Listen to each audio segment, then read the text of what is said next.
प्रारब्ध के सभी दर्शकों को मेरा नमस्कार। मेरा नाम है संदीप आर के सिंह और आज हमारे साथ आनंद राज अध्यक्ष जी। आनंद सर, बहुत बहुत स्वागत आपका। राम राम। सभी को राम राम। सर, आपको भी पता होगा, आप महाराष्ट्र में हैं, पर जानकारी आजकल हर जगह चली जाती है जी। कि बहराइच में हम्म, दुर्गा विसर्जन, दुर्गा श्री दुर्गा जी की प्रतिमा जो है का विसर्जन हो रहा था।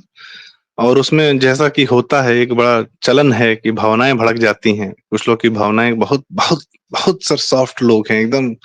कुछ भी जमीन पे हवा भी चलती है तो इनकी भावना भड़क जाती है। हम्म, तो उन लोग की भावनाएं भड़क गई। फिर क्या हुआ कि फिर सामने से प्रतिक्रिया आई, फिर एक झंडा उतारने का मामला हुआ। फिर उसके बाद एक आदमी को अपने घर में खींच के उसको टॉर्चर किया गया, उसके नाखून उखाड़े गए और उसके 20 गोलियां उसके शरीर में दागी गईं और उसकी माँ और उसकी बीवी बिलख रही हैं। 3 महीने पहले उस बच्चे की शादी हुई थी। उसने किसी को मारा नहीं था, उसने किसी पे हाथ नहीं उठाया था, उसने किसी से लड़ाई नहीं लड़ी थी, उसने तलवार नहीं भांजी थी, उसने एक झंडा उतारा था। खैर, पर बात सिर्फ ये नहीं है सर। बात ये है कि फिर वहां की जो हमारी आईपीएस हैं, एसपी साहिबा, उन्होंने कहा कि मुस्लिम इलाके हैं और वहां पर हिंदू जनता को नहीं जाना चाहिए। वहां से इस प्रकार की भी खबरें आई कि जो हिंदू जनता प्रतिक्रिया में उस आदमी की लाश देखकर प्रतिक्रिया में निकली सड़क पर, उसको पुलिस ने खूब बल भर कूटा।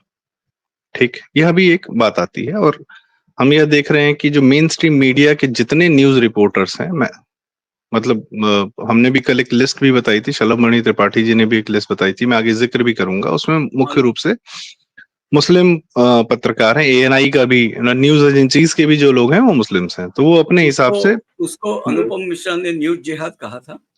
हाँ, वो वही है, न्यूज जिहादी है जी। बिल्कुल। तो मैं यह कह रहा था सर कि हो क्या रहा है कि हिंदू जनता उतनी कमजोर नहीं है, पर वह चूंकि नियम कानून का पालन करती है, सरकारी व्यवस्थाओं के अंतर्गत रहती है, संविधान का सम्मान करती है और अपने एक दायरे में रहती है, और वह क्रिया नहीं करती, वह प्रतिक्रिया करती है।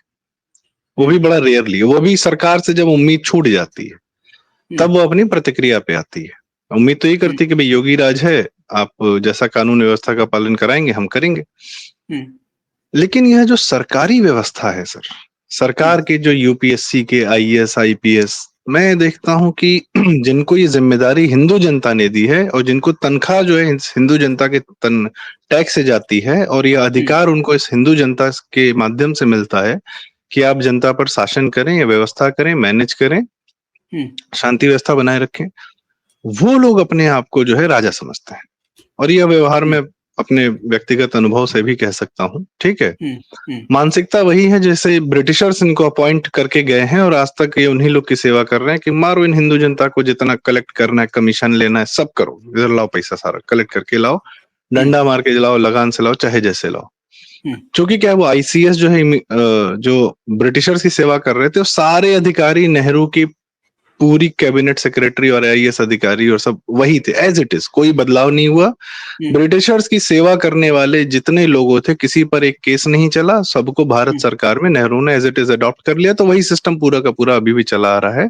और यूपीएससी की प्रक्रिया जो है वह भी वामपंथी ने पूरा कब्जा कर रखा है, और वही लोग पढ़ाते हैं, वही लोग लिखाते हैं, उन्हीं की किताबें चलती हैं, सब होता है। इतनी भूमिका में इसलिए बांध रहा हूँ क्योंकि पिछले दिनों आपने मुझसे एक बात कही कि संदीप, हिंदू जनता जिस हिंदू से डरती है उसको इस्लाम डरा के रखता है, उस हिंदू को, और इस प्रकार से वह पूरा तंत्र पर कब्जा करके रखता है।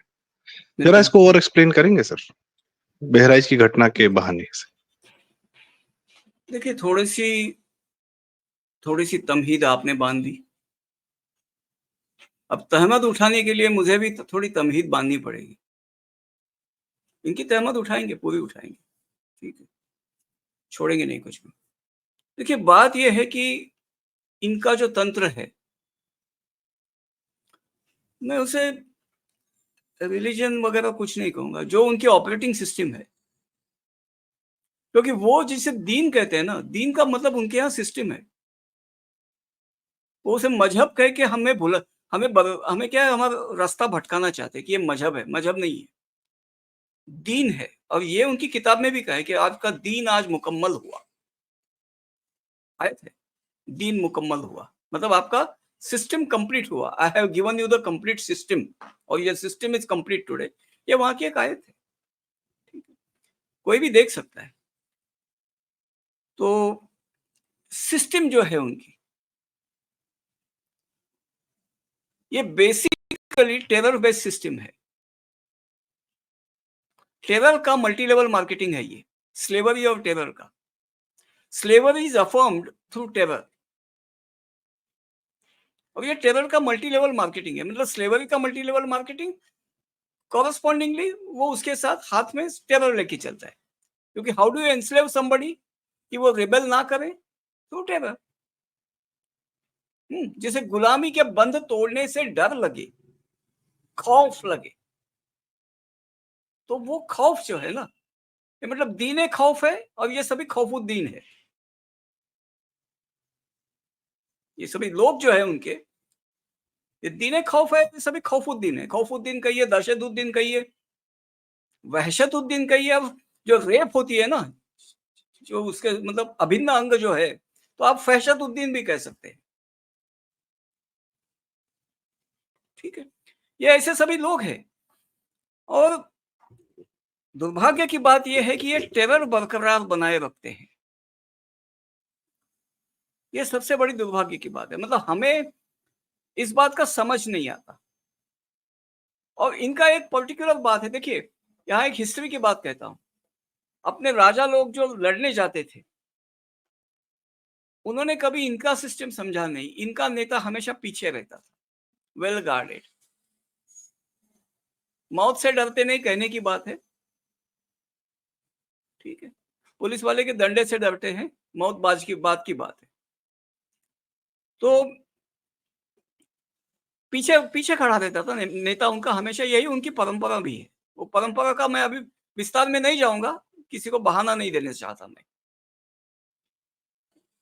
ठीक है। तो वो उनकी परंपरा भी है कि नेता, राजा, सुल्तान, बादशाह जो भी है या सिपाही सालार, जो आराम से पीछे रह के देखेगा।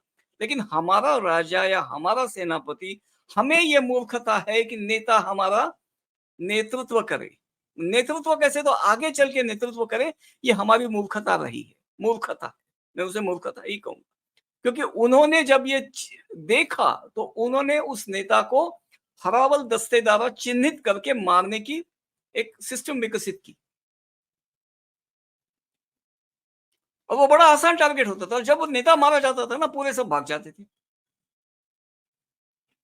सेकंड इन कमांड का या बिल्कुल मतलब नेता की, आज की देखिए, आज प्रोफेशनल आर्मी में क्या होता है, अगर कोई मेजर लीड कर रहा है फिजिकली, जो एक्शन में, जो आज भी जो लाइन ऑफ एक्शन में जो है, तो एक्चुअल में चार्ज लीड करते हैं, मेजर तक लीड करते हैं, ठीक है। कभी कभी लेफ्टिनेंट कर्नल भी लीड करते हैं। एक्चुअल बैटल में कर्नल्स बहुत रेयरली लीड करते हैं, क्योंकि कर्नल की एज होती है उतनी, तो वो लीड नहीं कर सकता। मेजर यंग होते हैं, लीड करते हैं। तो वो अगर गिरे तो कैप्टन संभालता है, कैप्टन भी गिरे तो लेफ्टिनेंट संभालता है, उसमें सीनियर जो लेफ्टिनेंट है वो संभालता है। मतलब right down to the soldier मोर्चा संभालने की ट्रेनिंग होती है। वो तब नहीं हुआ करती थी। अक्सर लोग भागते थे।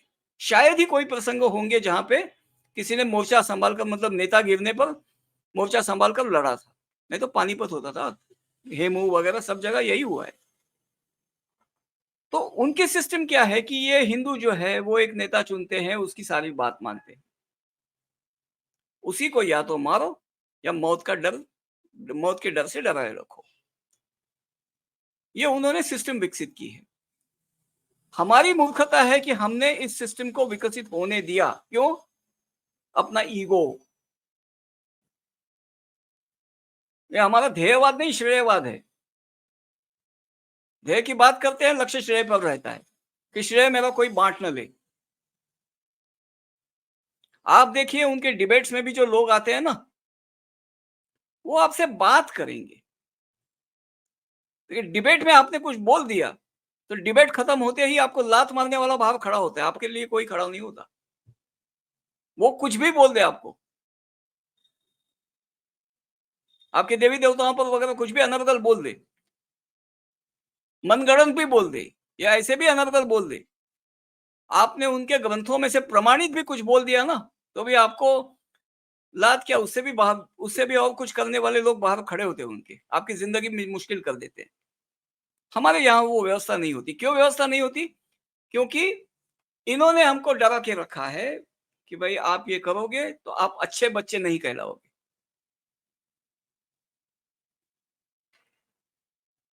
आप समझ रहे हैं इस बात को? व्हाट्सएप ग्रुप्स में मेरे आर्ग्यूमेंट में मैंने एक को सीधा सीधा जवाब दिया था कि तुम अपनी बात करो ना। बोला अपनी बात मैं क्यों करूं? तुम अटैक करने आए हो, हमला तुमने किया है, तो तुम्हारे सामने मैं अपने अपने जो भी राज है वो खोल दूं? ऐसे कहाँ के हिंदू हो तुम? मैं बोला मैं रणनीति जानने वाला हिंदू हूं। तुम बौखला गए हो क्योंकि मैंने तुम्हारे जो बातें हैं, अब वो व्हाट्सएप ग्रुप था, प्राइवेट कन्वर्सेशन थे, तो मैं उसके कंटेंट्स में नहीं जाऊंगा। तो वो बौखला गया उस बात से कि मैं सर ये आप कि मैं मुझे लग रहा है, जी बताएं सर। हाँ, कि मैं हिंदुओं की कमजोरियों पर बात नहीं कर रहा हूं। मेरी कमजोरियां मेरे यहाँ, तुम्हारे सामने क्यों खोल दूं? खैर, तो बात ये थी, यहां मैं बात करता हूं, यहां क्या करते हैं लोग, पूरे जो सिस्टम है, पूरे सिस्टम को, अब इनके सहयोगी कौन है? हमारे हलकट वामपंथी। वामपंथ पे कभी आपसे विस्तार से बात करूंगा कि वामपंथी होता कौन है। वामपंथी वो होता है जो मतलब जो नॉन अचीवर है ना, जिसमें कोई काबिलियत नहीं है, कुछ कर दिखाने की काबिलियत नहीं है। वो कौन सी काबिलियत विकसित करता है? तो वाट लगाने की काबिलियत विकसित करता है, नुकसान कराने की काबिलियत विकसित करता है। वो इनका ही सिक्के की यही ये इसलिए हरे सिक्के का लाल पहलू है, वो दूसरा दूसरा पहलू है। जी वो मैं विनाश का आपके खोटा इस नहीं, खोटा देखिए, दुनिया का जो खोटा सिक्का जो कहलाता है ना, खोटे सिक्के के दो बाजू, एक लाल, एक हरा। जी मैं इसमें दो तीन तंत्र और जोड़ना चाहूंगा सर। जैसे यूपीएससी के लोगों की अगर हम बात करें, जुडिशरी की बात करें, भाई कश्मीरी पंडित जब 1989 में 1990 के जनवरी में निकाले जाने की प्रक्रिया शुरू हुई, तो सबसे पहले जिसको इस्लामियों ने मारा वो थे हाईकोर्ट के जज गंजू गंजू साहब। और उनको बहुत बड़ा, सिर्फ मारा नहीं, उनको मैसेज बनाया, उनकी लाश को मैसेज बनाया सर। यहाँ शायद चीरा लगाया था, यहाँ पे वो तिलक लगाते थे, तो इसको पूरा चीरा था इस तरीके से, और उसका पूरा प्रचार किया। खैर, तो जुडिशरी को हम देखते हैं साहब, जमाते इस्लामी के, ये सूरह 8:12 है। क्या है ये सूरह 8, डिटेल सूरह 8 आयत नंबर 12 क्या कहती है? वो कहती है कि उनमें टेरर भर दो। हम मतलब अल्लाह कहता है कि मैं टेरर भर दूंगा, ठीक है। अल्लाह और तो नहीं, एक एक बहान मिनट, नहीं, वो ठीक है, वो ठीक है। अल्लाह कहता है कि मैं टेरर भर दूंगा, ठीक है। और उसमें एक जो बात है, इसमें मैं थोड़ा विस्तार देता हूं। उसमें क्या कहता है, उनकी गर्दनें मारो। अब पोर पोर पर बात करो। पोर पर मतलब जॉइंट्स, उंगलियों के पोरों पर वार करो। ये सूरह कुरान 8, की आयतें हैं ये? हाँ हाँ, सूरह 8 में, सूरह तो कुरान में होती है। मैं थोड़ा दर्शकों के लिए भी हाँ नहीं, ठीक है, क्लैरिफाई करना चाहता हूँ। सूरह कहा तो कुरान है। पवित्र किताब है साहब, हाँ वो बढ़िया ठीक है, बकायदा तरीका बता वो रही ठीक है, कैसे तोड़ना है, कैसे काटना है। वो ठीक है। नहीं, मैं उस पर ही आता हूँ। सूरह 8 आयत नंबर 12। तो गर्दनें मारना और पोर पोर पे वार करना, क्या ये लड़ाई में पॉसिबल है कि आप नहीं, गर्दन ही मारो? देखिए, तलवार भाले की लड़ाई होती थी, तीर भी चलाते थे वो लोग, तो उसमें क्या गर्दन मारना पॉसिबल है? केवल गर्दन ही मारना, गर्दन मारना पॉसिबल है, लेकिन आप केवल गर्दन ही मारो, ये पॉसिबल है क्या? बेसिकली तलवार आप घूमते हैं, वार करते हैं, कैसे भी चलाइए, कुल मिला के आदमी को डाउन करके आप उसको एक्शन से बाहर कर देते ताकि वो खत्म हो जाए, पलटवार ना करे। एंड यू ठीक स्विच है, ऑन टू अदर पर्सन, हाँ मतलब यू डोंट हैव आपको, टाइम। हाँ समय नहीं होता ये सब करने के लिए।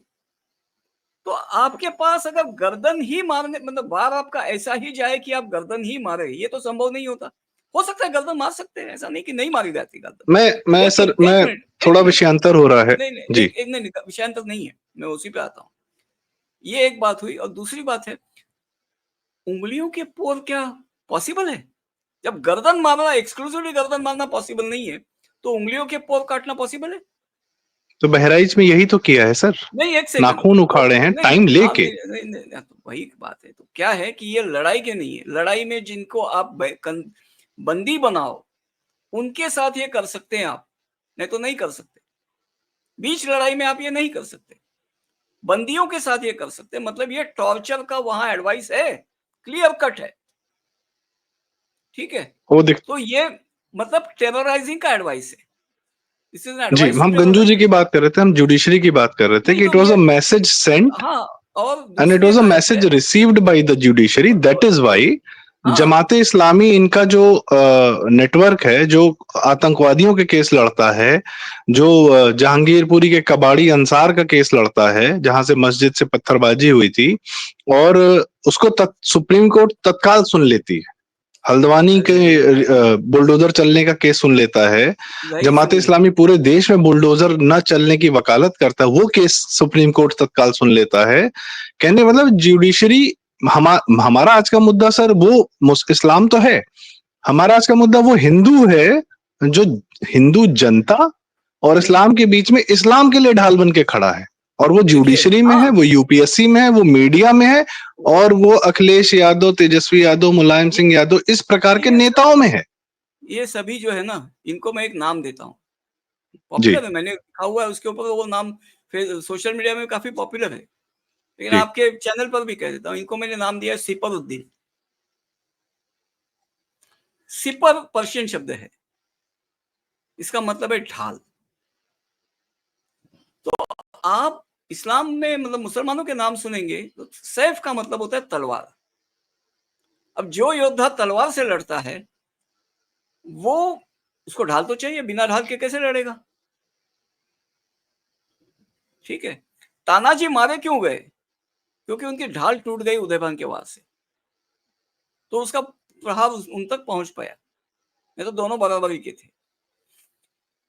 तो ये जो है, मतलब ये भी होता है कि ढाल डिस्पोजेबल भी होती है, टूटती है, डिस्पोजेबल भी होती है। हम्म। तो देखिए, इनमें क्या है, सैफुल्लाह, सैफुद्दीन वगैरह नाम होते हैं, मतलब दीन की तलवार, अल्लाह की तलवार वगैरह, ये इनके नाम होते हैं। सिपरुल्लाह, सिपरुद्दीन नहीं होते, वो हम लोग हैं, वो हिंदू है, वो हम लोग हैं। वो ढाल की का वो हिंदू को ढाल बना देते हैं। वो सोमनाथ की गाय हैं सर, तो जिनको सोमनाथ की सामने रख। गाय नहीं, अरे ये सोमनाथ की गाय यहाँ हुई, हम्म। वहां अली के साथ एक वाकया हुआ था, जहां वो ख्वारिज जो थे, उन्होंने भालों, नेजों पर, मतलब भालों के नोक पर उन्होंने कुरान के पन्ने लिखे, वो पन्ने रखे थे, ऐसा उनके यहाँ नोटेड है। तो अली ने कहा, नहीं, कोई बेहुरमती नहीं है, तुम अटैक करो, ये तुम्हें मतलब आपको निष्क्रिय करने के लिए उन्होंने ऐसा किया है, आप निष्क्रिय ना हो, उन पर अटैक करो। सर कुछ दिन पहले यही टेक्निक जो है, वो जो अमृतपाल आया था ना, जो भिंडरा वाले का हाँ पूरा हाँ, रंग रूप धारण करके खालिस्तान नया पैदा करने आया था, उसने भी जब इंदिरा का पुलिस बेटा। चौकी पे हमला किया तो अपने आगे वो गुरु ग्रंथ साहिब जो है की चौकी लेके जा रहा था पुलिस की तरफ, कि भैया पुलिस इस पे हमला नहीं करेगी, हम पीछे से हमला कर देंगे। दिस इज व्हाट दे उसको डिड। एक्चुअली एक्चुअली ऐसे लोगों के पास ना स्नाइपर ही यूज करना चाहिए। Sir let's come back to this हाँ, एनीवे, यूपीएससी ठीक एंड है। मीडिया एंड हाँ, जुडिशरी मैं एंड जो तो सीधी चांडाल बात चौकड़ी है, समझ, जो हिंदू जनता को डरा के रखती है, ये जो तंत्र है अच्छा चारों इनको, तरफ से हिंदू जनता। जी। ओके, मैं यहाँ एक बात बताता हूँ। मैं रिटायर होने के बाद, हम्म। नौकरी से रिटायर होने के बाद एक एक्टिविस्ट से मिला था, और तब मैं जहाँ रहता था वहाँ एक कोर्ट बहुत नजदीक थी। तो उन्होंने कहा, आप टाइम पास के लिए कोर्ट जाया करें, आपको करना कुछ नहीं है, कुछ केसेस जो होती है पब्लिकली हियर, मतलब हियरिंग होती है उनकी, आप टाइम पास के लिए कोर्ट जाया करें, आप कुछ ऑब्जर्व करें वहां। वैसे जनता को अलाउड करते हैं तो आप जाइए, वहां बैठिए आराम से। जरूरी नहीं कि आप आगे बैठे ताकि कोई आप मतलब you should not be seen as a fixture और you should not be noted. आराम से कहीं बैठिए, blend in the crowd and just observe. तो मैंने किया, एक 1.5 साल तक मैंने वो काम किया। ठीक है, मैं देख रहा था कि इनका जब भी कोई गुनहगार होता है, छोटा मोटा चोरी चकारी वाला, पॉकेट मार भी होता है, जेब कतरा वगैरह भी होता है ना, वहां जमाते टोपी बैठी होती है, भीड़ फुल, केस से कोई ताल्लुक नहीं, विटनेस वगैरह कुछ नहीं, बस ये हैं और इसे जज को घूरते हैं, बस नजर से टशन देते हैं, चेहरे पे कोई भाव नहीं। आप एक बात जानते हैं कि आदमी को नजर मतलब महसूस होती है। अच्छा, बैड बिहेवियर का आप उन पर आरोप नहीं लगा सकते। शांत है, बिल्कुल कोई ये नहीं है, और हर केस तो जज इन कैमरा तो नहीं सुन सकता, तो ये बैठते हैं जज को टशन देते हैं, ये उनका काम है। आप कल्पना करें, अभी मैं संयोग से जिन जिन केसेस के देखने में गया था वो सभी वहां पुरुष जज थे। आप कल्पना करें, महिला जज हैं, वहां तो इनकी नजर जो है ना, वो एक्सरे विजन नहीं, ट्रिपल एक्सरे विजन हो जाती है इनकी। तो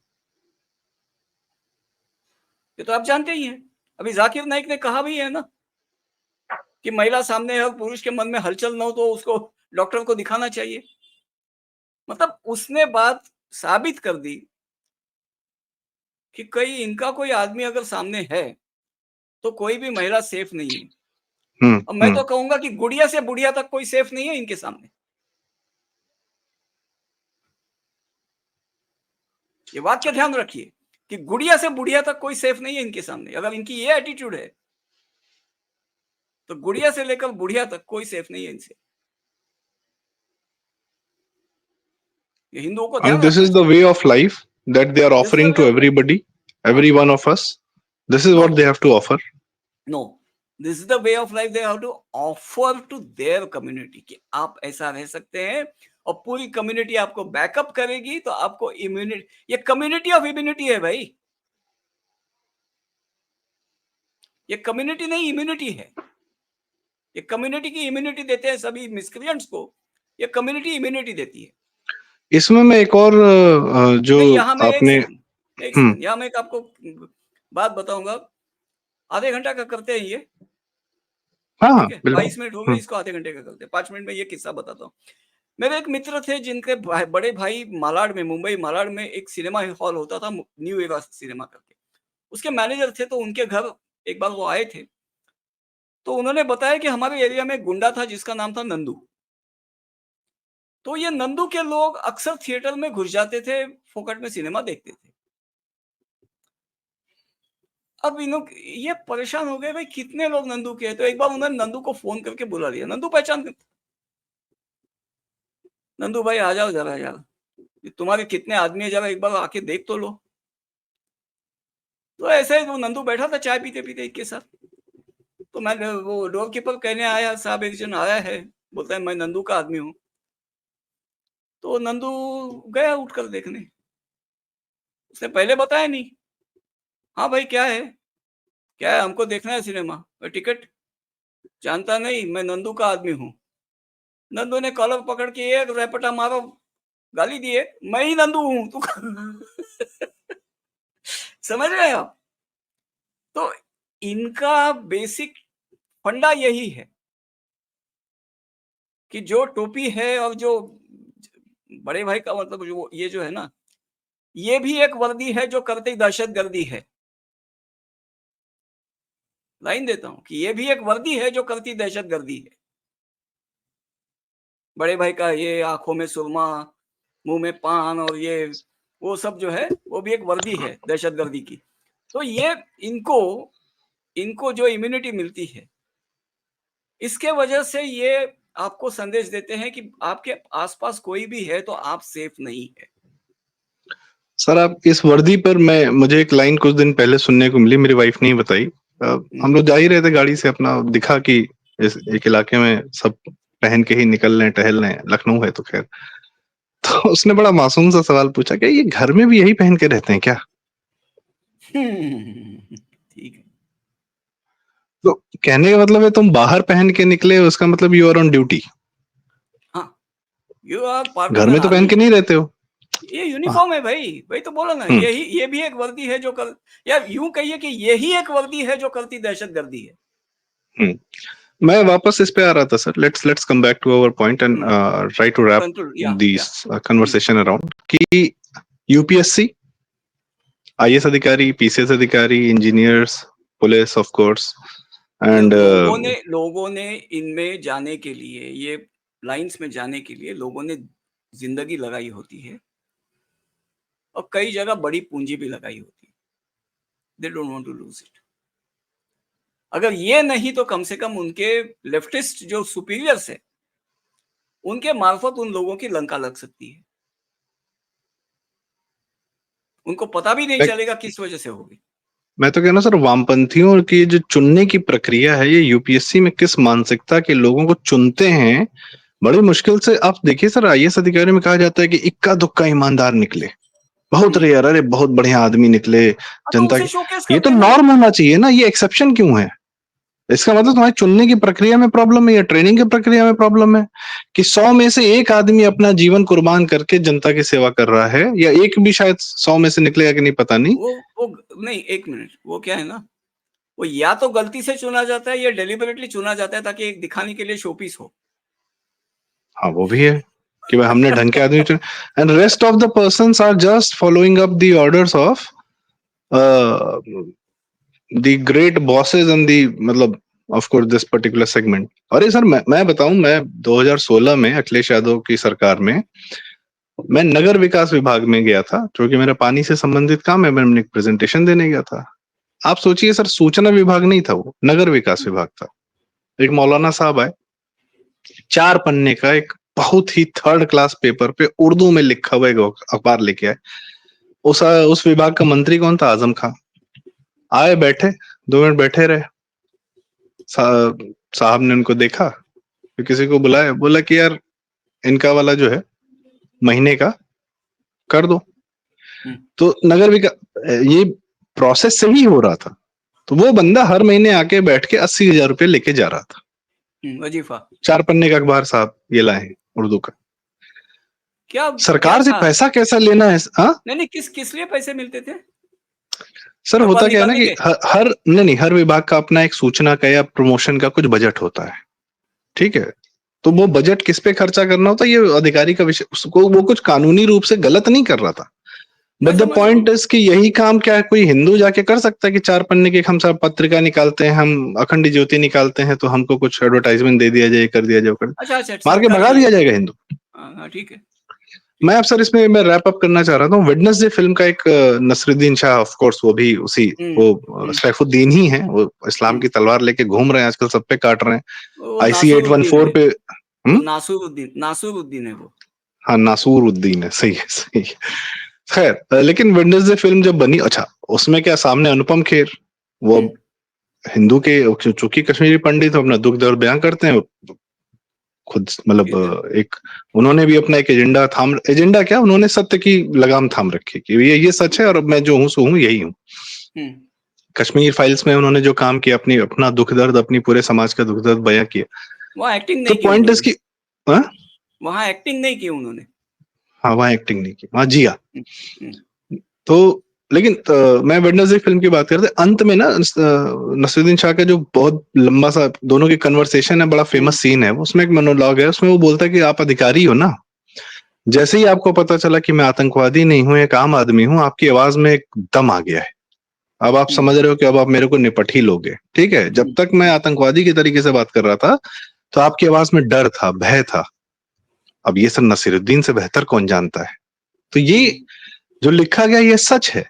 और अधिकारी के सामने जैसे ही उसको पता चल जाता है हिंदू है, तो हिंदू को तो निपटा ही देता है। मुसलमान होता तो, अरे भाई साहब, भाईजान आइए साहब, भाई। एक तो हमारे यहाँ पता नहीं सर एक अजीब सी आदत है कि आम जनता की भाषा में मैं देखता हूँ कि अगर किसी मुसलमान का नाम लेना है तो अब्दुल भाई आइए, ठीक है? मतलब भाई लगाते हैं, पता नहीं क्यों, जैसे सबको बुलाते हैं, भाई राजेश इधर आओ, ये नहीं कहता अब्दुल इधर आओ, अब्दुल भाई आइए। पता नहीं कहाँ से ये लिंगो में आ गया, but it is there, it is there. तो मैं अब यही कहना चाह रहा था, आपसे भी क्लोजिंग कमेंट लूंगा सर, कि डू यू थिंक कि धीरे धीरे यह भावना या यह जो एक समाज में सेकुलरिज्म का मुलम्मा जो हमारे अधिकारियों पर, इस प्रकार की व्यवस्था पर चढ़ा हुआ है, जो हिंदुओं को नियंत्रित करती है, यह टूटेगा देखिए एक या टूट रहा है? एक नहीं, देखिए एक बात होती है, एक बात कही जाती है, बैलेंस ऑफ पावर नाम की एक टर्म होती है, विच इज अंडरस्टूड। लेकिन इनके यहाँ क्या होता है, इनके यहाँ बैलेंस ऑफ फियर है, which is tipped heavily into the fear of the terror gang, which masquerades under the name of a religion. ठीक है। तो ये balance of fear, the Hindus need to at least balance it out or tip it into their favor, tip it into their favor.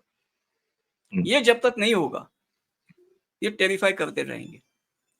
नतीजा क्या होगा कि हिंदू जो है वो इनका लिहाज करना छोड़ देगा, which is bad.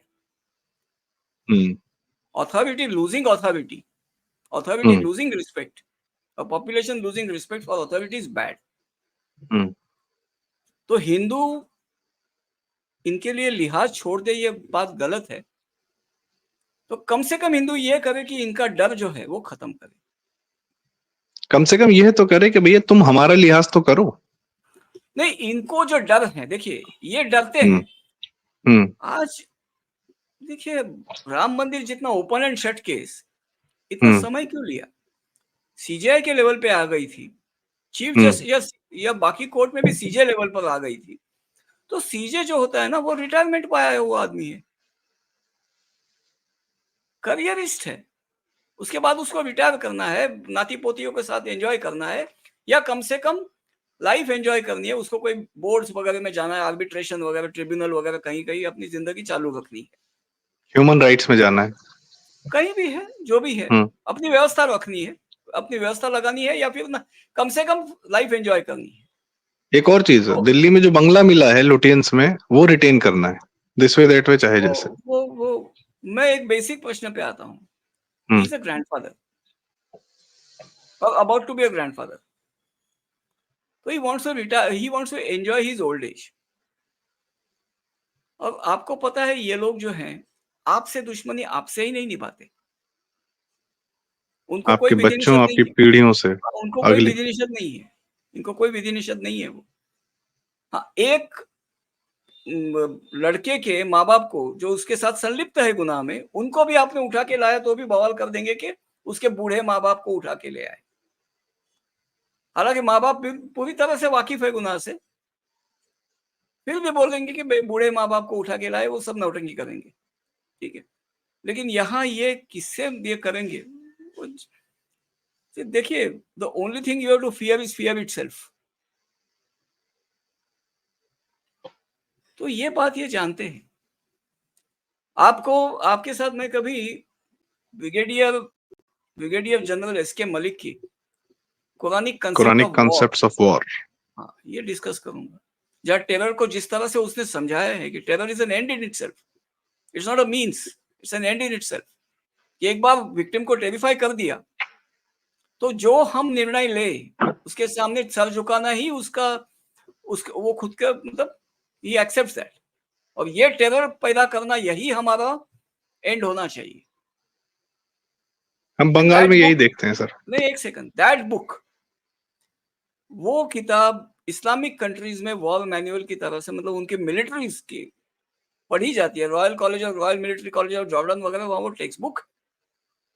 तो यहाँ के मूल्य हमें ज्ञान न दे कि भाई वो तो सैनिक है वगैरह वगैरह, ये झूठ का जमाना बंद हो गया, ये हम जानते हैं। अच्छी बात जी। Thank you so much for bringing all the information. आपका अनुभव, आपकी जानकारी, आपने जो पढ़ा, आपने जो कोर्ट में जाकर जिया अपने समय में, एक जो ऑब्जर्वेशन दी वो अद्भुत है सर, कि ये बैठे रहते हैं और ये ताड़ते रहते हैं और रेकी करते रहते हैं, सब करते रहते हैं, किस लेवल पे किसको। अच्छा, इनकी कोई खबर भी सही तरीके से मीडिया में नहीं आती, तो ये वहां से भी प्रोटेक्टेड है। तो ये जो हमारा हिंदू तंत्र है, जिसको हम सेकुलर तंत्र कहते हैं, या जो हिंदू जनता को डरा के रखता है, इसमें सुधार की बहुत सारी आवश्यकताएं हैं और हमें लगता है कि राजनीतिक नेतृत्व चलो थोड़ा सा ठीक ठाक हमें मिला है, अच्छा मिला है मोदी जी, योगी जी के माध्यम से, शाह जी के माध्यम से, और अब अन्य लोग भी उसी मॉडल पे चल रहे हैं। तो भारत के लिए सर हिंदू के लिए भारत, इसमें तो कोई शंका होनी नहीं चाहिए। तो यह बात तो अधिकारियों को भी समझनी चाहिए, महाभारत सबको समझनी चाहिए। महाभारत जी, महाभारत में मैं एक अब इस कैरेक्टर, मैं चर्चा एक का सेकंड, यहाँ अंत करता हूँ सर। नहीं आई थिंक वी हैव, हाँ let me conclude it, let me conclude it. जी सर। महाभारत का एक कैरेक्टर है Ghatotkacha, least understood and misunderstood character है, उसकी आवश्यकता हमें समझनी चाहिए। That's it. तो घटोत्कच पर हम आगे बात करेंगे, महाभारत पे भी बात करेंगे। पीछे आप देख रहे होंगे महासमर लगी है नरेंद्र कोहली जी की, और महाभारत भी अन्य फॉर्म में भी रखी हुई है। पढ़ेंगे, महाभारत भी डिस्कस करेंगे, सबसे अद्भुत किताब। और अपनी किताबों से अपने व्यवहार को, अपने जीवन को, अपने समाज को भी जानने का प्रयास करेंगे कि इनसे बचना कैसे, अधर्मियों के साथ क्या करना है, यह जानना बड़ा आवश्यक है। तो सर इसके साथ धन्यवाद, नमस्कार, प्रणाम। और दर्शकों से रिक्वेस्ट, अगर आपको चर्चा अच्छी लगी हो तो कृपया लाइक करें, शेयर करें। ये बड़ी जरूरी बातें हैं जो आनंद सर बड़े अपना जीवन जीकर लेकर आए हैं, जो हमें कम समय में बता देते हैं। तो इसको दूर तक जाना बहुत आवश्यक है, इसलिए आपसे रिक्वेस्ट, कृपया लाइक करें, शेयर करें, हो सके तो शॉर्ट क्लिप्स काट के इसको वायरल कराएं। चैनल जरूर सब्सक्राइब करें। प्रारब्ध, बहुत बहुत धन्यवाद। आनंद सर बहुत बहुत धन्यवाद, नमस्कार, प्रणाम।